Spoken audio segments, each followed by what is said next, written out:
Welcome back to another Pen Talk. Thanks for tuning in.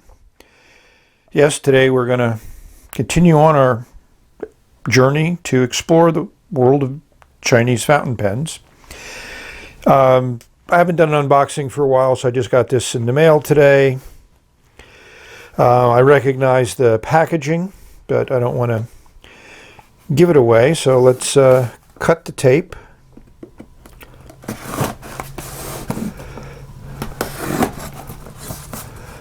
It's always interesting to determine exactly how the box opens once the tape is cut.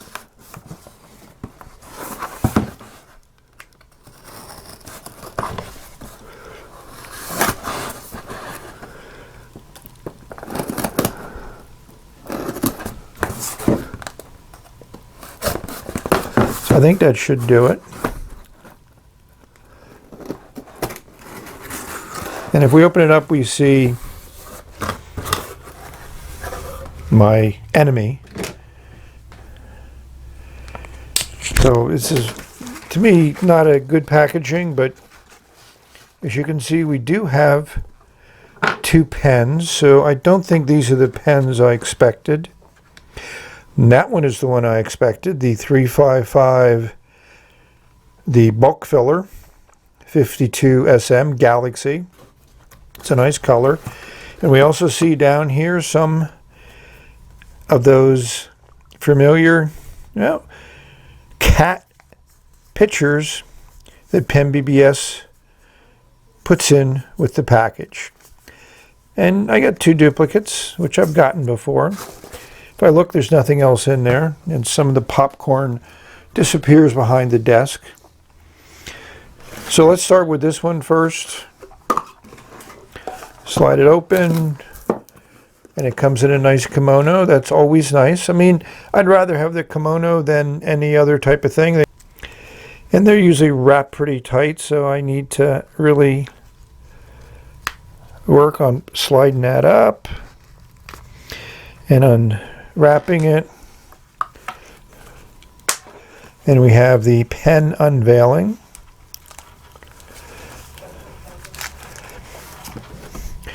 And it is in a plastic sleeve. You slide it out and we have the pen. We've got some nice sunlight there. I mean, this is a beautiful acrylic. I have another pen in this acrylic, but this seems to be a little bit different version of it. It was outside in wintertime. It's about 25 degrees outside, so it's a little bit cold. The pen feels nice. I have to admit I've used a 355 last week. Couple days ago. Now this pen's not transparent, so you're not going to see the filling mechanism. But hopefully the other pen, which is not in a box that I expected it in, is going to represent the more unique, one of a kind. Both of these pens seem to have disappeared on Etsy. So I don't know whether they'll reappear on eBay, what the pricing might be. That's one of the downsides to this. And we have the metal box. We open it up and we see another kimono, which is a little bit of a different shape. And now this is the pen I was expecting. And this is the pen that I used last week. It has the snowflake design, and they're not etched in. They're printed on. But again, it's something different. And your interesting nib there with that different imprint pattern. And this is supposed to be a medium, and you can look at that tipping material, and it definitely looks like a medium to me. You know, this is a bulk filler, so you unscrew this top, and it has that little stopper, which is very similar to the vac fillers. You slide it up, and you turn it to engage the piston. You push it down, and it's a little bit stuck. You push it down. That took a little bit of effort to get it. You push it down, put it in ink, you pull it up, and then you potentially fill most of this. So think about this as just a giant converter. And then you unscrew this, which seems to work well. The friend who had this pen before said that he didn't think it worked well, but it pushed this down a little bit, which is not a good idea. These threads look like they're plastic instead of metal, like they are on the 456, and this doesn't have the weight of the 456. There it stayed up like it should. So I think with all new pens, it's going to take a little bit of work, and I need to explore it. So let's take a look at this one and see if this nib is, this also should be a medium nib. And it has a little bit of a different design on it than the other PENBBS pens. And it doesn't, I guess that's a stylized M for medium, as I think other people have mentioned. It's interesting to compare these two nibs and see how they write, because it appears to be different tipping material. So that's an unboxing. I'm very happy. Now let's explore the pens, and we'll show you them in more detail and also how they write. We have some nice sunlight coming in, so I think it's opportune to compare the 355 with the 456. So those of you that follow my channel know that I think the 456 is close to being the pen of the year from my perspective. And not so much because of the back filler, but because of the way the pen feels, the weight, the quality, and the nibs that I found on them, at least on most of them. So if we compare these two transparent models, they share the same clip. They share the same cap band. A slightly different design on the 355, but they both have the model number there. The finial at the top is a little bit different. It's bigger on the 355. So you notice one thing on the 456 is some of the ink has gone in between the threads up here and put a slight green cast on it. That happened 24 hours after I filled it. This still has the PENBBS ink in it that I'm going to probably empty out and put a different ink in it, but that's for another day. If we look at the blind cap area, we'll also notice that the 355 has a bigger blind cap. It's wider. This one is more turned down. But because of the way these work differently, the way the rod is brought in through there is a little bit different between these two pens. But one of the things that I found more interesting is when we look at the sections.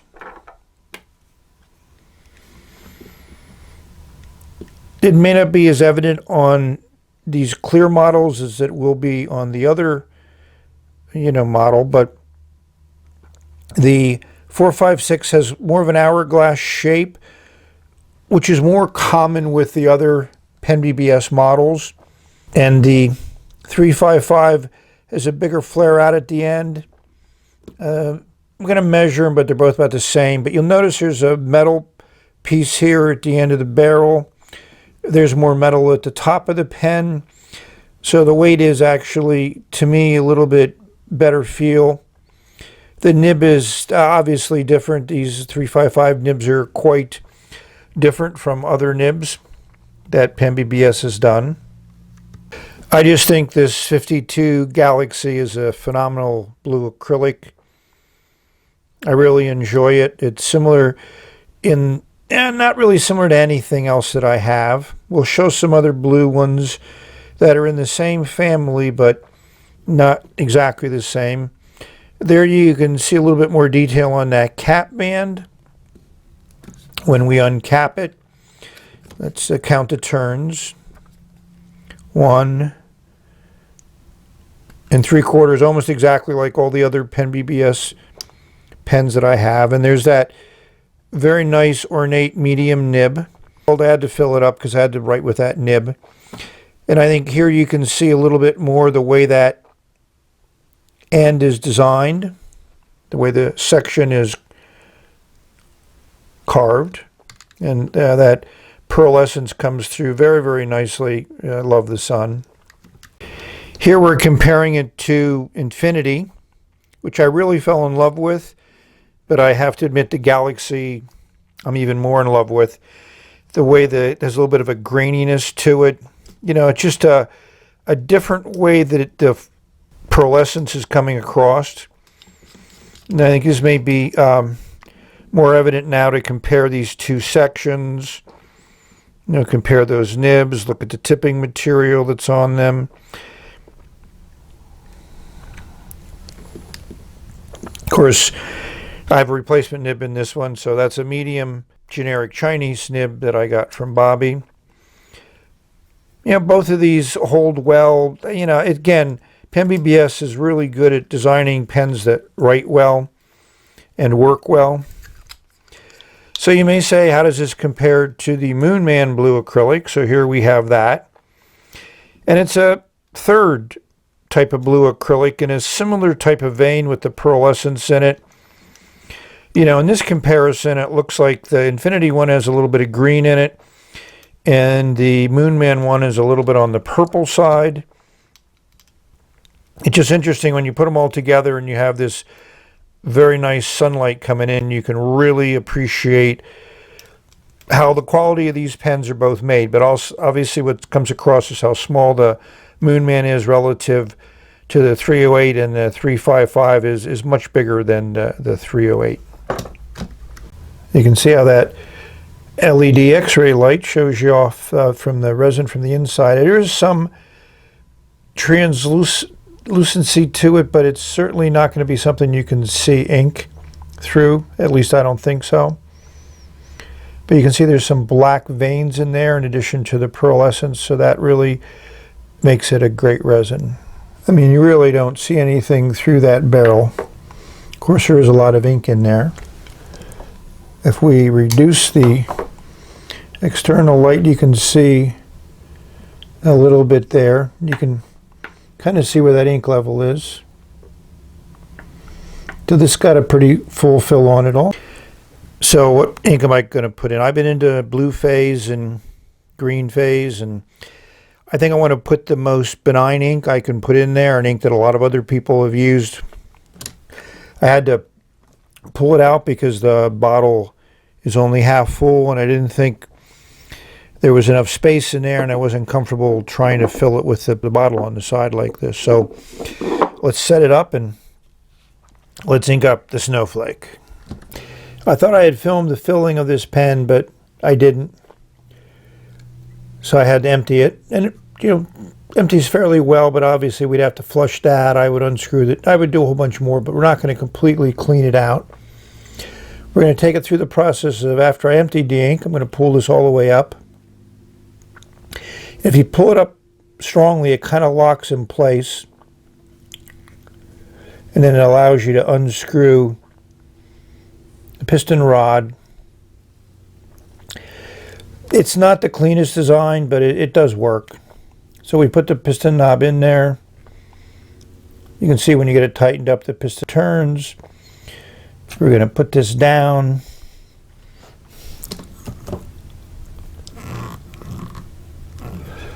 We're going to put it in our ink. Very hard to do over the camera. And we're just going to pull it up. And as you can see, we get a very good fill. So once it's all the way up, and I can actually feel it kind of click in place. So let's see if it unscrews. Yep, it unscrews. You know, I'm going to let the ink come down to the bottom. I'm going to push it back up. Nothing's coming out. Ah, yep, we had ink come out. Give me a vac filler any day. And the piston didn't move. It was that rod that pushed ink out. So, yeah, got to be careful when you fill these things.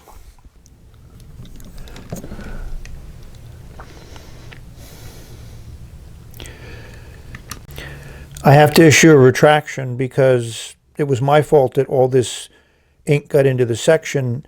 I had taken out this nib assembly to flush it, and I didn't screw it in all the way. And it was only out about a quarter of a turn, but that was enough for the ink to flood in there, and also started coming out the front end too. So I'm glad I have that mystery solved, and this pen now is working like all other PENBBS pens I have. So I've inked up both of the 355s, and they have two different nibs on them, even though they're both called round medium in the Etsy description. And we'll put nib to paper in a brief moment. But as you saw from the filling of the Snowflake 355, I didn't have that problem when I filled the blue 355, but you can't really see what's going on, and that was the first fill. So in the 355, the feed had been really saturated. Who knows what ink was left in there after I purged it of the original fill. But again, you saw what happened, so you need to be careful about it. And that's why I kind of talked about vac fills versus this is my first bulk filler. And yes, it does put a substantial amount of ink inside that pen. More ink than I'll probably use in many months. So if you like a lot of ink inside your pen, then that might work. And even though I would say it's a little kludgy of a filling system, and I have not filled Conid bulk fillers, and obviously these are compared to those. I haven't seen anybody. Hopefully somebody will do a comparison video, or if any of my viewers out there have experiences with Conid and the PENBBS 355, that would be excellent to get your feedback, or just your feedback on the Conid bulk filler. So I got some little different light coming in. So as you know, I enjoy how pens look, and all of these pens have their own particular look. The Snowflake one takes on a whole new dimension with those painted on snowflakes. The matching design on the nib, very nicely done. And this has always impressed me, that nice Monteverde DC Show blue there. This is still a nib that we'll talk about when we start writing, and we'll have to compare the two 355 nibs and also the inks that I have used. Now it's time for nib on paper. So this pen has a substantial feel to it, you know, reminiscent of the 456, and the weight is pretty much almost the same, a little over 30 grams. So even though I thought this was a lighter pen, and the cap is actually heavier, so maybe because there's 2 grams more in the cap, there's less in the barrel, so that's why it probably feels a little bit lighter. Unlike the 456, it's not really a good posting pen. That cap doesn't fit very deep. In fact, it fits very high, so that kind of back weights it quite a bit. And you don't have that extra weight at the tip end where the metal is on the 456. So it's different writing experiences from that perspective.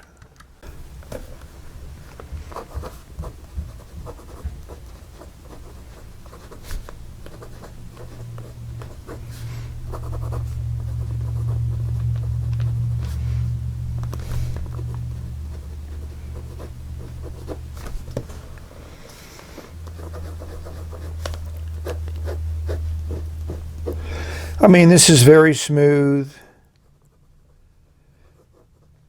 It's effortless to write with, and it lays down a good medium line. That's a pretty thick medium line. So my first impressions with writing with this is it's nice. And obviously writing over the camera, you can skip if you don't put the nib on the paper right. So now we're going to write with this Snowflake nib. You can see it has a different design.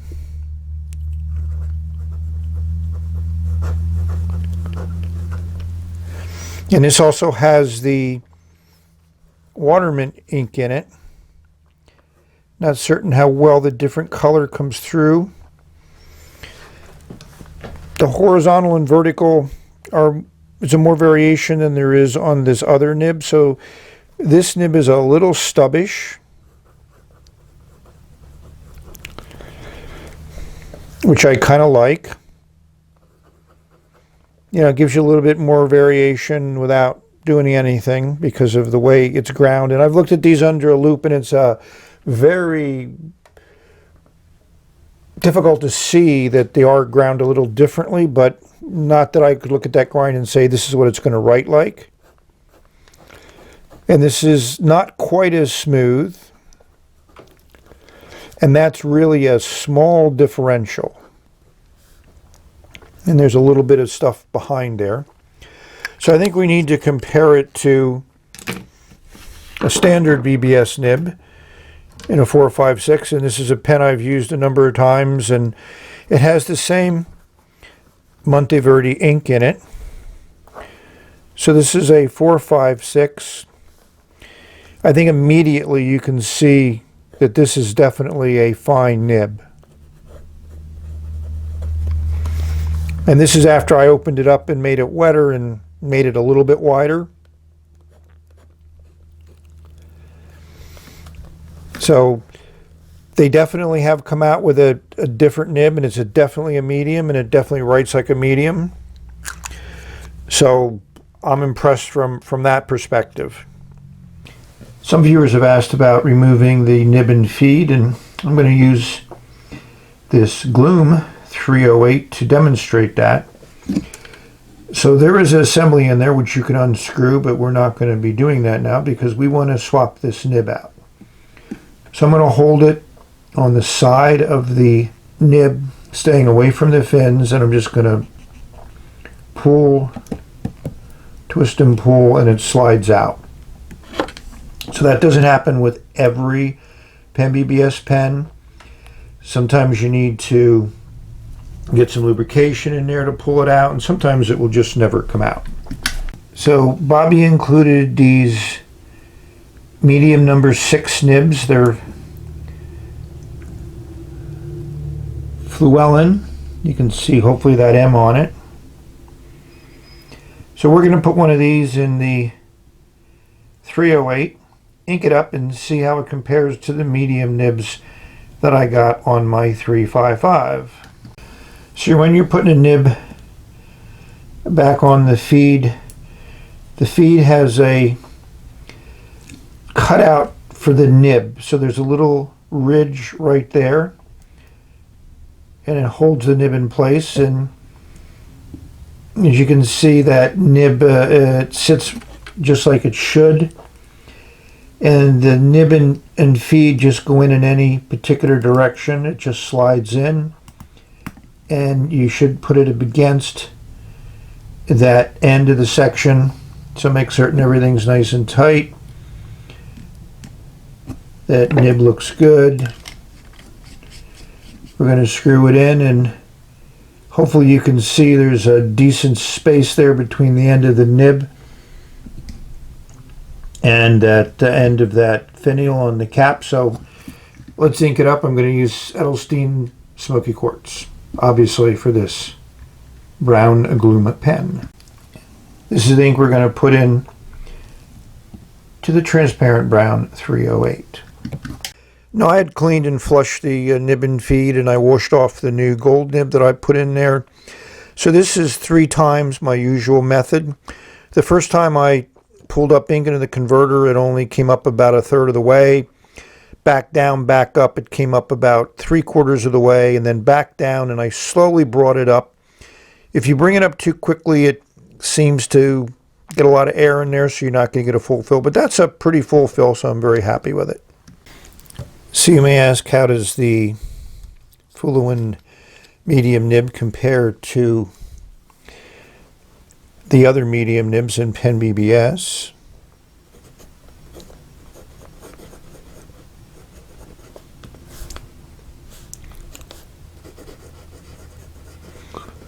It's actually wider.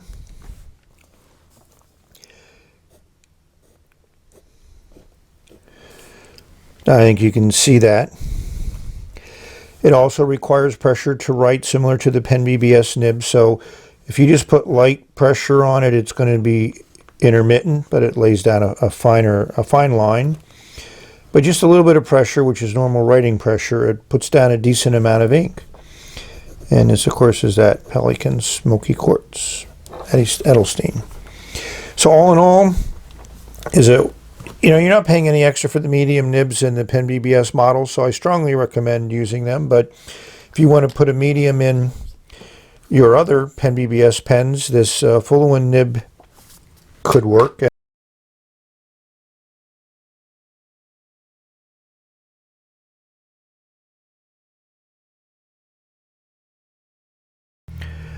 So now we've come to what some people may enjoy is the rating of the pen. So as you can guess, this is not an easy one to do. It's definitely north of 9, but how far north of 9 is it going to be? I'm going to bring it in as a 9.2. And the nib would push it up higher, but the filling system, to me, is not the best and does have some deficiencies to it, so that brings it back down a little bit. So the nib alone, I would bring it a 9.6. But the filling system doesn't support that. So that's where we're at. So a lot of people have been looking forward to this review of the 355. I mean, it's a good pen. When I bought them on Etsy, they were the same price as that I paid for my 456s, but they disappear quickly. Don't worry about what the ink is doing, because this paper's had some water on it. It's been a little bit abused. I had it on my desk when I was playing around with all the other pens. So here's the Etsy that I ordered on. You know, that includes $6 shipping. So this one was a little bit more money than the Snowflake, I think. But you can't go back in and see what you paid for individual ones because the auctions just say empty, closed, gone. So to me, if you want to buy PENBBS pens, especially new models, there's a 380 that I've seen on Instagram. That's just mind-boggling. It's big. So it's interesting that PENBBS is going big. Looks like it could be a cartridge converter. It looks like it could be the aluminum version, kind of like a big version of the 350. So I haven't seen that yet for sale. And there's also a pocket pen that they've come out with, which kind of reminds me of the Wonku, the Meru pen, you know, that kind of minimalistic design, cap screws on the back. So it's another interesting pen coming from them. So I'm amazed at all the designs that they've come up with, especially recently. There's been a plethora of them. Interesting filling systems. I think I need a lot more practice with the bulk filler. Yeah, the sad thing is like you put 2+ milliliters of ink in a pen, it's going to take a while for it to come out, even with this kind of wet nib that you have here. But I'm going to put the time in. So thank you for watching. If you have questions, comments, you know, whatever type of input you like to give me or the other viewers, a lot of them read my comments, so I think that's a good way to communicate. Please contribute. So may all your writing experiences be excellent, phenomenal. Explore this phenomenal world of pens, inks, nibs, paper, the whole thing. Anyone can find something that suits their fancy. So we've reached the end of this video. Until the next video, bye for now. Got to keep it on the paper.